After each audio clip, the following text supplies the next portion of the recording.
Imagine this, a couple in the late 50s just sold their 30-year-old HDB flat. This was the home where they raised their children, celebrated birthdays, and built their entire life together. They had fully paid off their mortgage and believed that their flat was a great investment. With property prices rising over the years, they expected a significant cash windfall from the sale, money they could use to fund their retirement. But when they checked their CPF refund statement, their excitements turned into devastation. A massive portion of their expected sales proceeds had to be returned to CPF, including hundreds of thousands in accrued interest. They stared at the numbers in disbelief. We stayed in this flat for decades, fully paid it off, and now we barely have enough cash in hand. How did this happen? This is a real issue that many long-time HDB owners face. The sad reality is that most Singaporeans only learn about CPF accrued interest when it's too late. If you're planning to sell your HDB, upgrade to private property, or use your home sale as part of your retirement strategy, this is something you absolutely need to understand. Many people assume CPF accrued interest is a hidden cost, a financial loss, or even an unfair deduction from their hard-earned money. But is that actually true? And more importantly, is there a way to avoid being caught off guard like so many others? To answer these questions,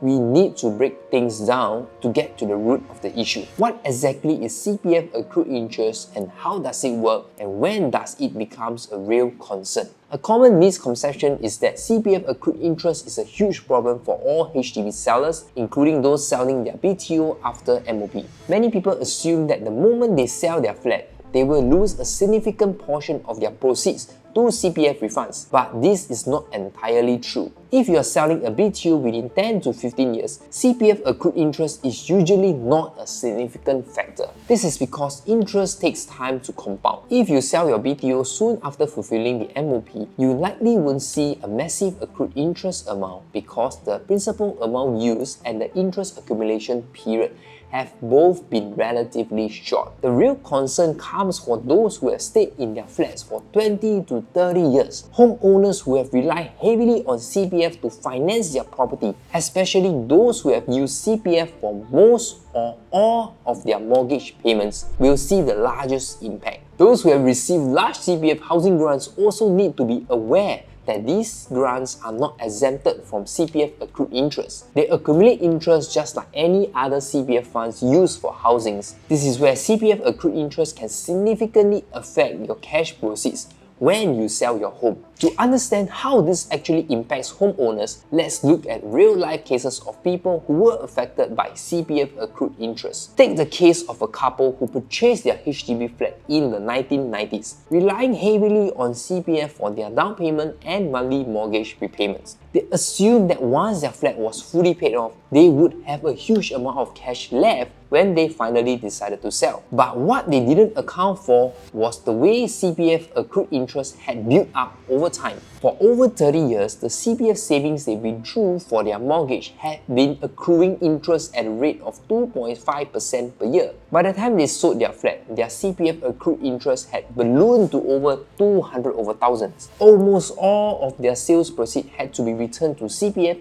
leaving them with far less cash than they had expected. They had planned to use this money for their retirement, but now they had to adjust their entire financial plan. Another example is that of a homeowner who had received 105 in CPF grants when they purchased their HDB flat. Many Singaporeans don't realize that CPF housing grants also incurred accrued interest. Since these grants are deposited into your CPF ordinary account before being used, they are treated the same way as any CPF funds withdrawn for housing, meaning they accumulate accrued interest as well. After just 10 years, this homeowner's CPF accrued interest had grown to 29,700, making the required CPF refund amount to a total of 134,700. Their cash proceeds from the sale were much lower than expected, affecting their ability to upgrade to private property. This is why CPF accrued interest is something that needs to be factored into your long-term financial planning. It is not a sudden deduction, it's something that builds up over time, and if you don't account for it,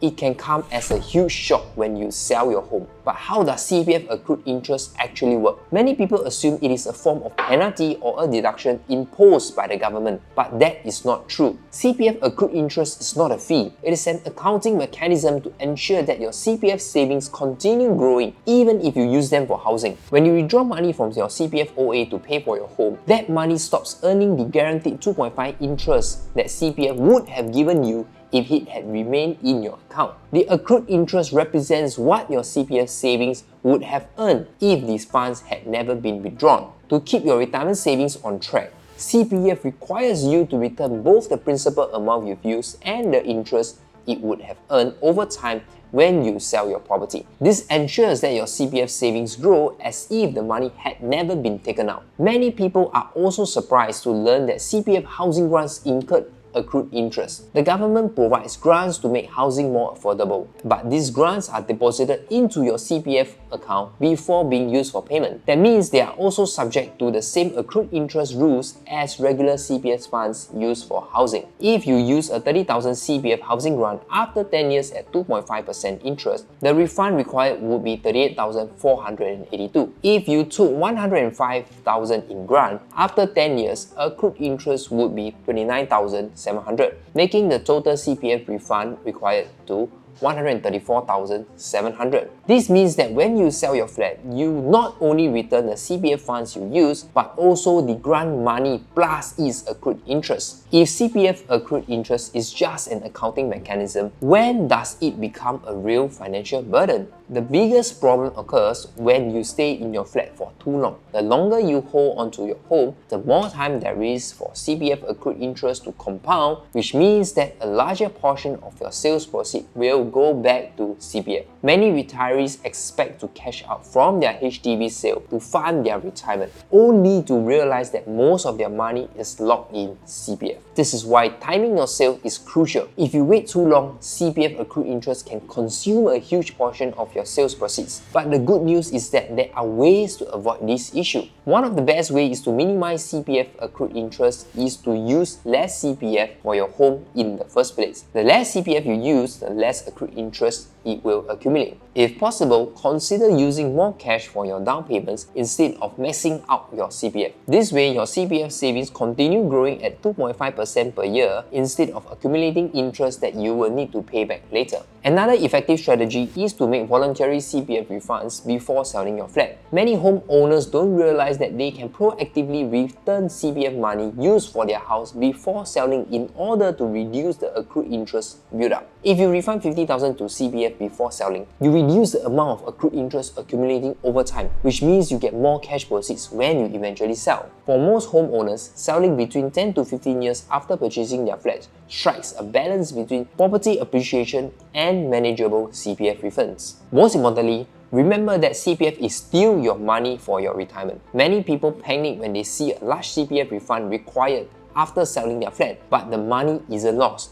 It's still yours. It will continue earning interest in CPF and will be used for your retirement through CPF Life. Instead of seeing CPF accrued interest as a loss, think of it as a forced savings for your future self. Understanding CPF accrued interest isn't about fearing it, it's about planning around it. If you take the right steps now, you can avoid surprises and make smarter financial decisions when it comes to selling your home. So, is CPF accrued interest really that bad? The answer depends on how well you plan. It is not a penalty or a scam. It is simply how CPF ensures that your savings continue to grow even when you use them for housing. Many Singaporeans are caught off guard because they assume that once their home is paid off, they will receive their full sales proceeds in cash. But CPF is first and foremost a retirement saving system, not an investment account. The accrued interest mechanism exists to ensure that those who use their CPF for housings are still able to retire with sufficient savings. That being said, CPF accrued interest can reduce your immediate cash proceeds